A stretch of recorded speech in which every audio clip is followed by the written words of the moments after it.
So many changes happen in life that you can't control. There's, really bad things. Both of us, our fathers passed away in the first 2 or 3 years of our marriage, but we lost both our dads. My mother passed away. We had to grow up in a hurry. Then we moved from college life where we were, college Right. co-eds Yeah. and co-opted together in marriage. And so then we're seminary students and we have a church and it's church life. So I could go on and on. You're in your 20-somethings, your 30-somethings. But the one thing that is solid, the one thing that is sure is the commitment Right. that you make. And people change, seasons change. But one thing never changes, and that is our commitment to Christ. And of course, the Bible says Jesus is the same yesterday, today, and forever. And I know just when we've gone through tough times, difficult times, or just, normal changes, when the kids leave home. Hey, by the way, the empty nest is a good thing. I actually like the empty nest, although they keep flying home. They keep coming back. They keep coming back, and we like that as well. Yeah. We love that, in fact. But, all those changes that happen in your life when you're getting older, when things start creaking in your body and what doesn't hurt maybe doesn't work. That's just life. And you have to learn to adjust in life. And the only way I know to do that is to stay focused on Christ. That's right. To, turn your eyes on Jesus, an old song says.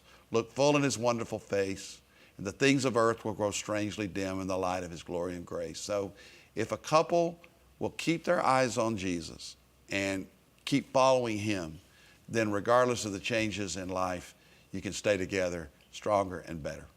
Also, the spiritual maturity of each person is going to vary. Yeah. At some points in life, you're going to be stronger than I am, and then I'll go through something, and maybe I've reached another. And to be able to talk to each other about that, and to realize that God is bringing each one of you along in his plan, in his timing.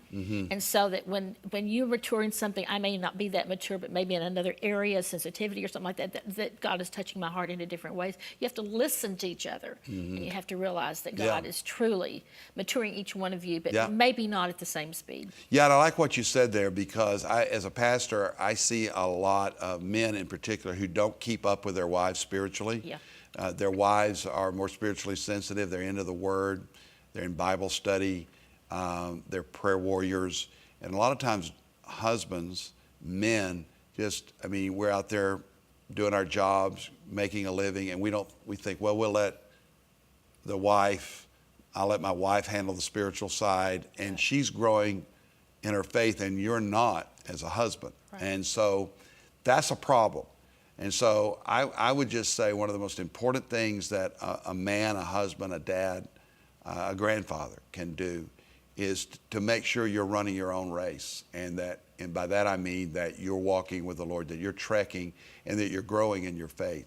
And don't be because the maturity of your faith ultimately is what's going to keep you strong.